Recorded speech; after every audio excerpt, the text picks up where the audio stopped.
Life is precious. But for some, life can't continue without the generosity of others. Hello. Without the blood and blood products, I wouldn't be alive. It takes hope, We just broke down into tears. We didn't really want to let each other go. courage, Oh my God, this is really happening for him. So you get really scared because, they might not survive. and the whole community. They tell me I have saved the lives of 2.4 million babies. People that donate blood, they're superheroes. Feels good doing it, really. I survived. I can breathe. It makes our job so rewarding that you can see what the blood and the blood products can do for someone. I'm so grateful to be healthy that I squish as much as I can into every day. We go behind the scenes with Australian Red Cross Lifeblood to share the heartwarming stories of giving life.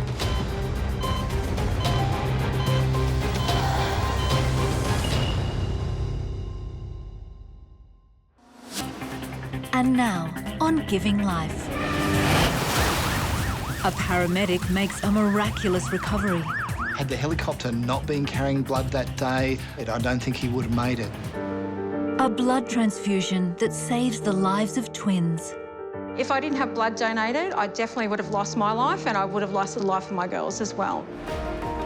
And the lifeblood legend they call the man with the golden arm. The sheer amount of donations and the sheer amount of lives that have been touched because of him, it's amazing.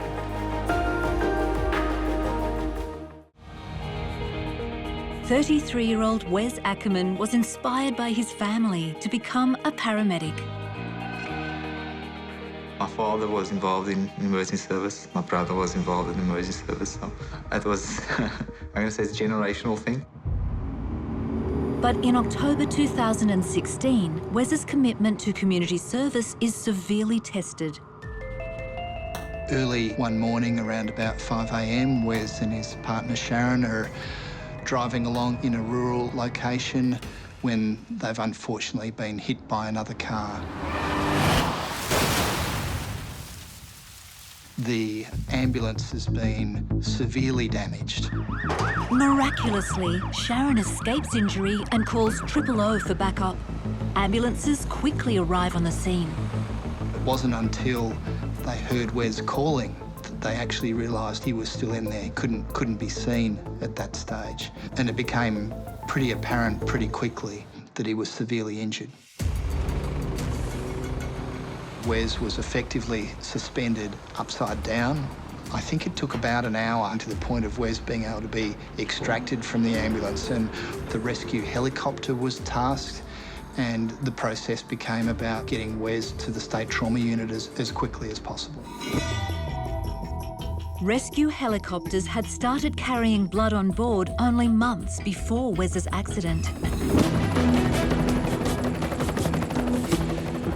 When I arrived, Wes had just been freed from his seat, and at that time Wes was unconscious and he was in respiratory arrest. The blood made a huge difference. It brought up his blood pressure, stabilised him, and that put us into a position that then we could further treat him. Had the helicopter not been carrying blood that day, I think Wes would be dead. I don't think he would have made it. Wes is flown directly to Royal Perth Hospital. His wife Odile has yet to find out. I remember just being very busy that morning, getting lunches in, getting things done. And then I heard a knock on the door. When I opened the door, before he could even say anything, I said, "You're going to tell me something about my husband, aren't you?" John Michael and Belinda Barry didn't meet until their 40s, but they quickly realised it was meant to be. We met at work back in 2006, and I asked him out one day. So, yeah, and we started going out together, and then 18 months later we got married. 2 years later, John is facing the battle of his life. John came to me one morning, we were away, and he said he had a funny lump on his chest, and it was quite large, about the size of the palm of my hand. And we got back home from our weekend away, and by that time another lump had developed, and he wasn't feeling well. Belinda made an appointment with the GP. He took one look at me and sent me off to emergency. After 15 days of tests, they came back and told me that I had non-Hodgkin's lymphoma.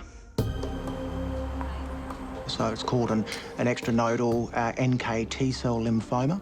It's a disease that is immediately life-threatening.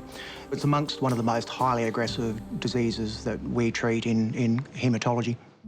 Oh, good. The specialist at the PA was in my room having a panic because my lungs were so full of lumps.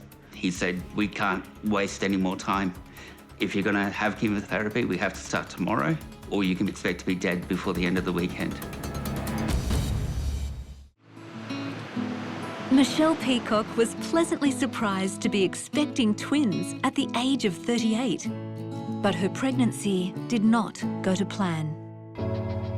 At 14 weeks, I had a large bleed to the point where the ambulance driver thought that I would probably not have any babies by the time I got to the hospital. By the time I got to the hospital, I almost lost 2 litres of blood. It was very scary. Michelle is diagnosed with a potentially life-threatening condition. Placenta previa is a condition where the placenta lands really at the exit of the uterus, so down near the cervix. In Michelle's case, natural delivery would not be possible because the placenta was actually in the way of the delivery of the twins. So it would have been delivered before the twins were, effectively cutting off their oxygen supply. After a second bleed at 32 weeks, Michelle is admitted to hospital.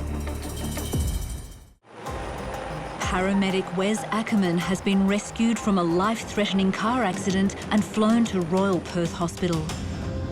Being one of their own, St John Ambulance sends a paramedic to inform his wife, Odile.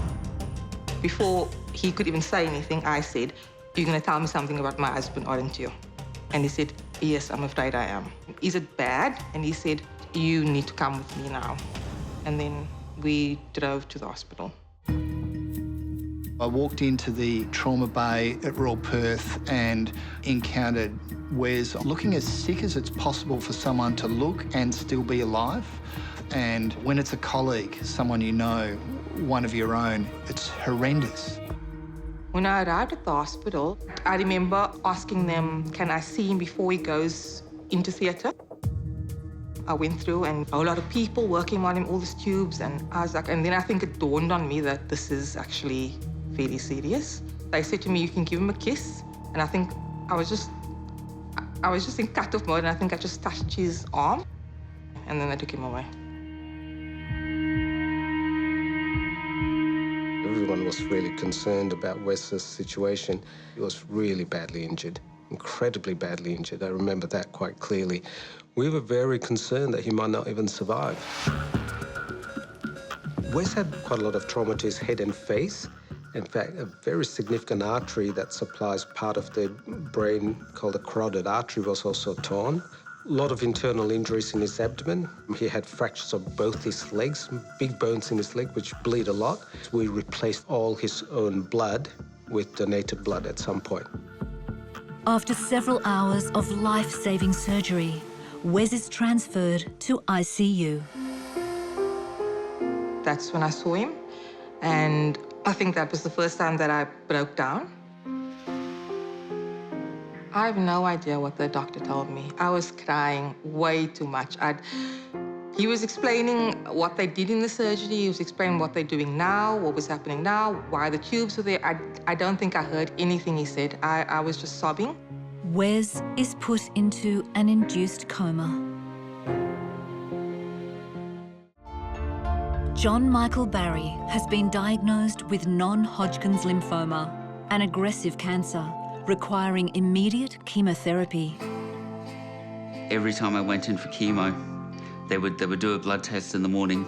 My red blood count would be low, so they would always have to give me a bag of blood. The problem with the intensive nature of that chemotherapy is that it causes lots of side effects, and particularly on the bone marrow function. So as patients become anemic due to the effects of chemotherapy, it becomes critically important to give red cell transfusions to ensure the patient's organ function and general well-being is maintained. The thing I remember most that I got from them was a burst of energy. It helped get me back to a place where I almost felt like myself again. John Michael had a very good response to his chemotherapy. He got into remission, but unfortunately relapse. His treating team made the decision then to consolidate his initial chemotherapy with a stem cell transplant. Basically, John's immune system wasn't recognising the cancer as something that it needed to fight. So the transplant of another person's bone marrow, their cells, which is basically their immune system, we hope that it will recognise the cancer as a foreign or an unwanted part of their body and kill it. And that worked really well. We were very positive. John was looking great. Like, when you look at photos of him from just after that transplant, he just looked like himself again. And then all of a sudden, I think I was on my way home from work at about 7:30 at night, and I got a phone call saying, we're trying to get hold of John. And I went, why? What's wrong? And they were like, oh, there's tumours all through him, and, you know, all around his lungs, and there's been a relapse, and you need to get him in now. I was at war with cancer. There was no, you know, it was either going to be me or the cancer.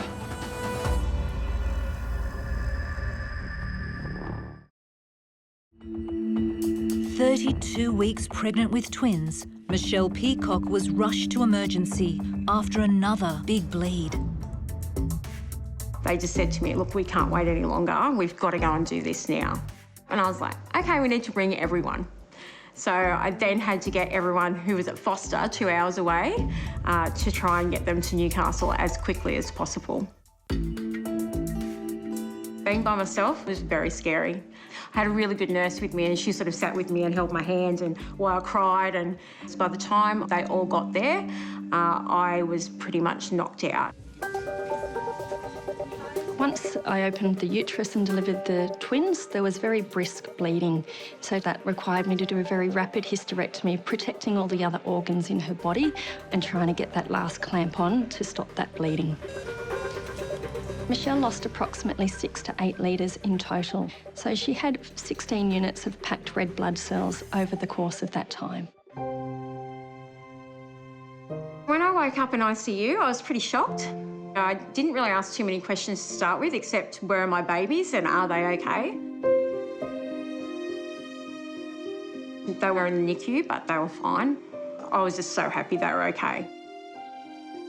Blood transfusions are absolutely life-saving. They're exceptionally important, and without them would be really having a difficult time in the operating theatre. Yep, all good. Thankful for the lives of her twin girls, Michelle decides to give back.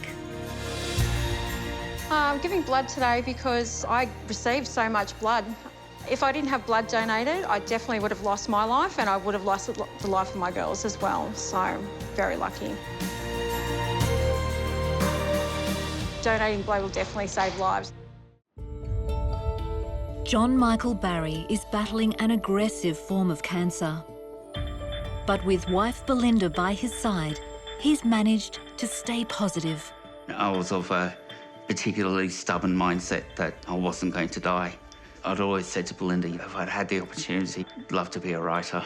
So the next day she came in, she brought our battered old laptop that we had at the time, and she said, well, you want to be a writer? Right. And that did a lot to help keep me going.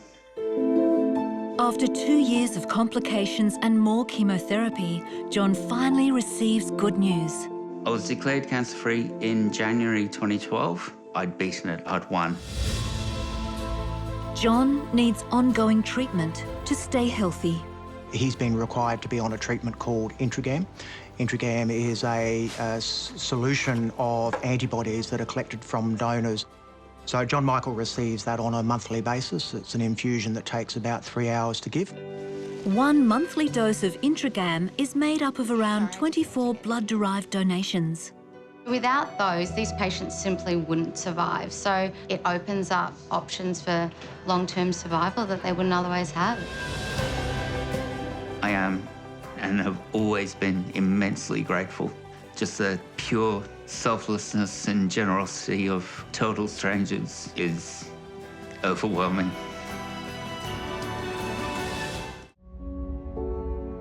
After surviving a horrendous car crash, paramedic Wes Ackerman was kept in a coma at Royal Perth Hospital while undergoing multiple operations. Because of the numerous visits to the operating room, we tend to just leave them anaesthetised essentially or induced coma for all that time till most of his big operations were finished. 2 weeks later, he opens his eyes. My wife was next to me and she was telling me I was involved in an accident. He couldn't speak, and in his eyes, he was like, what happened? Like, what's going on? And I think I kept on asking the same thing, like, what happened? And I kept on having to repeat because obviously I was quite groggy and still not with it. I don't know if he couldn't retain, he couldn't understand, or the head injuries or what, but he kept asking the whole time, what happened, what happened? Obviously, I don't remember the incident. And yeah, so it was quite all bit much for me, but confusing. Yeah, just waking up in a hospital bed. Yeah. So it was a very long, slow period of rehabilitation for him. He had lost a lot of muscle bulk, probably half the man he was. Right after the accident, I was in a wheelchair. My femur was shattered or fractured in multiple places, so I had a rod inserted in my femur. It was difficult for me to walk, so yeah, I wasn't very mobile. He was about in hospital for a month before he came home. It was emotional. I think we all cried. And it was a bit strange, I think, as well, because now Daddy was also in a wheelchair and he couldn't walk, he couldn't pick us up, couldn't run with us. So it was a period of adjustment for the kids as well, that Daddy can't do everything that he used to do. But yeah, it was amazing to have him home. I was quite motivated to get back to work, to support my family. Post the incident, I had follow-up surgeries and lots of physios to speed up my recovery. Lots of exercise and hard work. I've seen the full spectrum of injuries, and I have to say, I'd never thought Wes would get back to work. 6 months after paramedic Wes Ackerman survived a near-fatal head-on collision, he decided to return to work. There was a feeling of excitement in the house because he was proud of how far he'd come. And I think seeing him in that uniform, getting dressed in that uniform, going to work, I think I felt that as well, that pride. We always make a point of kissing goodbye. And we know the importance of that now more than anything. I really did not ever expect to see him get back to work. And lo and behold, one day I was in our emergency department treating another patient, and this person turns up and pats me on the back, and I turn around and it's Wes. I was actually really surprised. You saw how broken he was on the side of the road there and just how many injuries he has. To see him walking around back at work is just truly inspirational. And Wes continues to repay the community for their generosity. Generally donate once a year, especially on the date of the accident, and that's my way of giving back and also celebrating that I'm alive.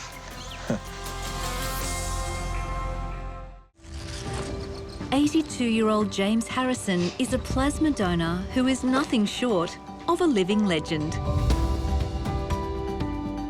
I started at 80 because I had this operation on my lung and I needed 14 units of blood.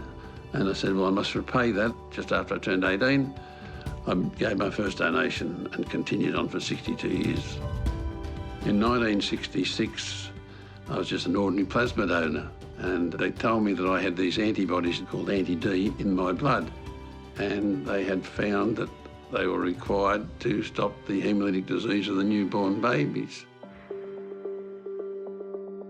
Back in the 1960s, hundreds of babies across Australia died every year because of a disease known as rhesus disease. And that happens when a mother's blood group is not compatible with her baby. So if she has a negative blood type and her baby is a positive blood type, the mother's body can react and reject the baby. In 1966, There was a conference of blood experts in Sydney, and they announced that they'd found a way of stopping that disease from happening. And that was to use anti-D, which is the very thing that causes the problem in the first place. So we can give a mother a small dose of that, and that tricks her body into not making it and prevents any of her babies after that from suffering from that devastating disease. Lifeblood nurse Tanya Pastor has first-hand experience of this preventative blood product. During my first pregnancy, I had some bleeding, and that required me to get an anti-D. Because I was working for Lifeblood, I was aware of what anti-D was. Anti-D injections are so important for pregnant females, and we are so lucky in this country that we have access to something like that so that we can have perfectly healthy babies because of these donors. James Harrison has a bit of a legendary title at Lifeblood. And when I was working at the Gossip Blood Donor Centre, I heard that he was going to come and donate there for the first time, and we're all very excited to meet him. James is one of a small number of anti-D donors in Australia. And after donating blood for 62 years, he was advised by doctors to retire at the age of 81. They call me the man with the golden arm because I've had 1,165 donations out of the right arm and 10 out of the left. They tell me I have saved the lives of 2.4 million babies, including my own daughter. If it wasn't for him, you know, she wouldn't be here.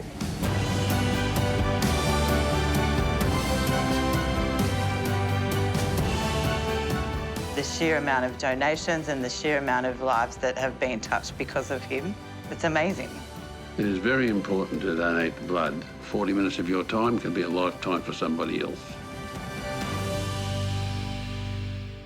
Giving blood is the most generous thing a person can do. Pretty amazing, all those beautiful strangers out there donating blood that helps people that they don't even know.